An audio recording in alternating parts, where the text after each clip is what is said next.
Welcome to the Springtown Chamber Chatter. Our goal is to bring you information from local small business owners and leaders to help you grow your business and stay up to date on current events. I'm your host, Dr. Robert Moss, along with Springtown Chamber Executive Director, Amy Walker. And welcome to the Chamber Chatter podcast. Today we have David Miller, who is the city administrator for the Springtown, Texas. He became city administrator in November of 17. Before coming to Springtown, he served in the city management across multiple cities in the DFW area. Other duties as the city manager, he has worked as chief of police and emergency management coordinator experiences as well. All of that provided a lot of benefit, especially during this pandemic, as he came on here to help guide the city through this troubled time. So David, welcome. Thank you. Glad to be here. Right. So we'll keep it short and brief, but we do have a couple of questions that I think a lot of citizens, across the city and chamber members, especially small business, are really interested in a couple of things. So first, if you could give us maybe a couple things that, the city of Springtown is looking forward to, and maybe the top three things that that you see happening here in the next couple of weeks that are really going to start to open some things up. All right, be glad to. So the city is looking forward to everything being back to whatever this new normal is going to be. We're ready for our businesses to be open back up at 100%. We're ready to get business going on here at City Hall as normal, because as you know, City Hall's been closed for the last several weeks. We don't anticipate opening to visitors City Hall until May the 18th. There's a couple more things we want to put into place.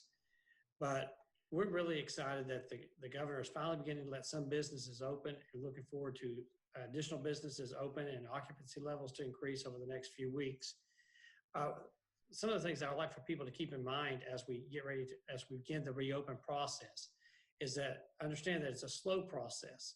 And the best way to get the best results out of that process is to, first of all, continue practicing those social distancing skills we've become so familiar with over the last several weeks. 6 feet apart, disinfecting, proper hygiene, those type of things. Keep that in mind, because we're going to need to continue that in order to keep flattening out the curve of this COVID-19 spread. It's also a good practice for us to continue doing that in the future. As you know, we see a lot more grocery stores sanitizing their buggies and things of that nature. That's something that needs to continue for an indefinite period of time, just to be able to slow this down and eventually eradicate it altogether.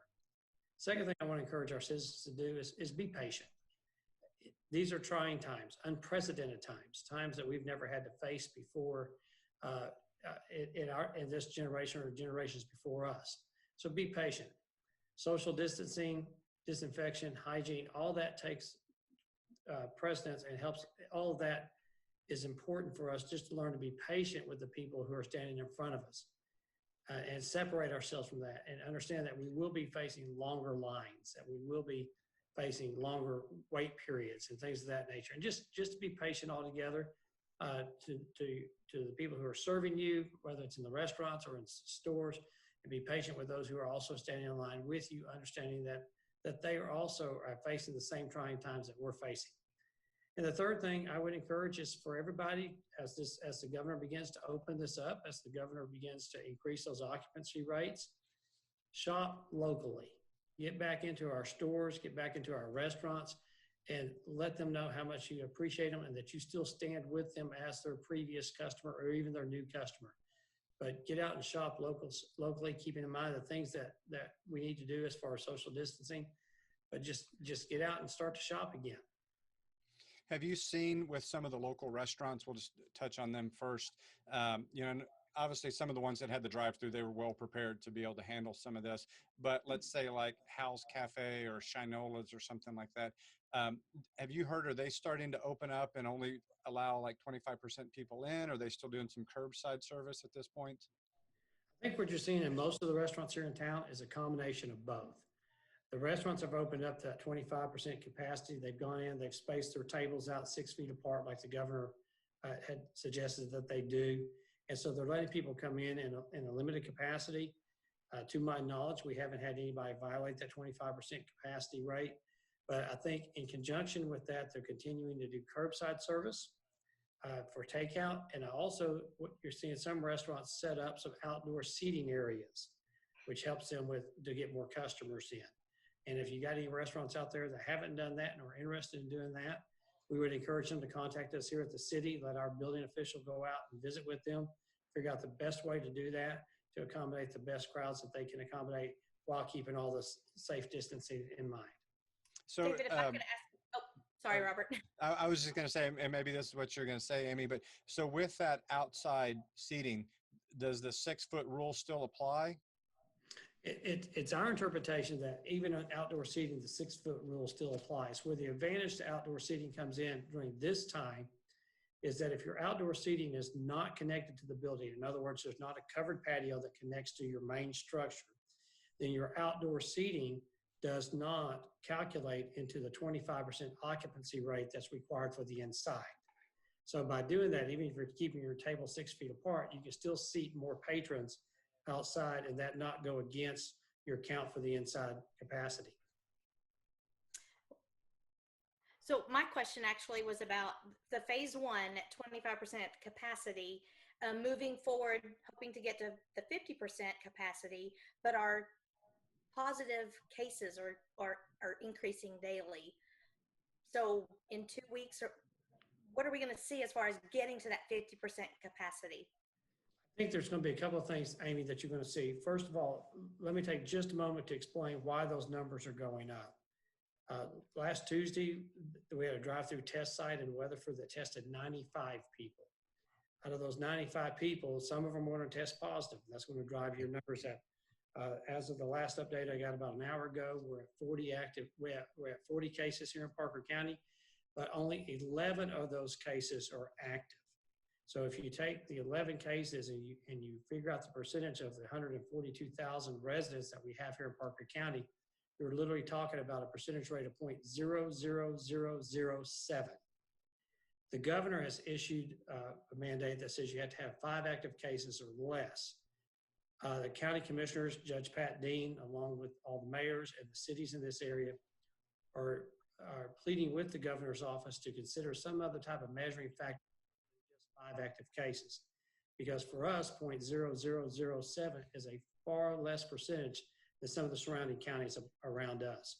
But as we move forward, I do anticipate the governor beginning to loosen those rules some, as long as we don't see a continued upward trend of the active spread across the state of Texas as a whole.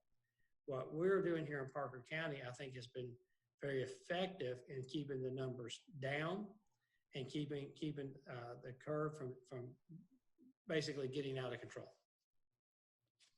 Thank you. Yeah, I think looking at the percentage numbers when you start, that's a lot of zeros. That's a 0.000. It's a lot versus just having an arbitrary 5 active cases. But again, that's his call, not ours. But I fully agree with looking at a percentage, of your population and moving forward from that. Great. So how about, I know I've seen some talks on, social media and all that sort of stuff. Parks, all that stuff is open. They're good to go now, or there's still some limits going on for outdoor activities? The parks are open and people are going to it every day. The only thing that we ask while they're visiting our parks is to continue to practice those safe distances. If you're on the trail, keep your groups small, stay at least 6 feet away from the other people in front of you. If you're under the pavilion. Now, the parks are open for visitors. We have not yet started renting any of the park pavilions. We are still holding off on that. We hope to have those up and being available to be rented by the end of this month. But we are watching the numbers carefully to ensure that whatever we do it in the right time in the safest manner possible. Okay. And how about local churches? We certainly have a lot of churches in our area. They definitely support the chamber and the local businesses. Still, the 25%, is that in effect for them as well? For churches, the way that it works is that they can open up for worship services as long as they're able to practice safe distancing between family groups. The way the governor set up the order, it says that churches can open for worship as long as there is a minimum of 6 feet separation from either family groups or people who come to church together, whether that's, fiancés or whatever. They can come to group church together. but the next family group has to be 6 feet away. And in conjunction with that, they can only sit every other row or every other pew. So basically, you got an empty pew in front of you, you have an empty pew behind you, and you have family groups sitting on the other pews that are minimum 6 feet apart. And if they can follow that, then the governor says they can go back into in-person worship services. A lot of our churches have made the active decision that since that's going to be so difficult for them to follow space-wise, they're going to continue to with online services at least for the next few weeks. Sure, great. David, how does that apply to weddings? I know a lot of brides have been contacting me and asking, their venues don't have good information really yet as far as, if a wedding ceremony is performed at the event venue, how does that work with the 25% capacity and everything? Sure. According to the governor's order, GA 18, which is the latest one, the same occupancy capacities that are applied to churches, the family groups 6 feet apart, every other row, also applies to wedding venues and funerals. Okay. So they can have their wedding, they're just going to have to keep that in mind. So either the venue is going to have to be large enough to accommodate it, or unfortunately they may have to narrow down that guest list a little bit to get it to where it fits within that venue. Mm-hmm. Great. And one last thing I was thinking of, so I got stuck in the drive-through at the bank the other day. Any word on maybe when some of these banks are going to start opening? Or are they going to kind of play it safe and wait till the governor just kind of gives them the full green light? Well, banks have always been considered an essential service. Some of the banks have chosen to close certain lobbies across the Metroplex just as an act of practicing safety, right? So the decision to open the banks up again is based on each decision by each individual bank. Certainly, we want to, again, encourage them, if they do open their doors and their lobbies back up, to figure out a way to configure their lobby so that the 6 feet of separation and the safe distancing still applies. Great. Perfect. Amy, you have any other thoughts or questions? I know you're working from home, so. Today, I was in the office yesterday. Right. They're slowly getting back to the new normal, like David said. Right.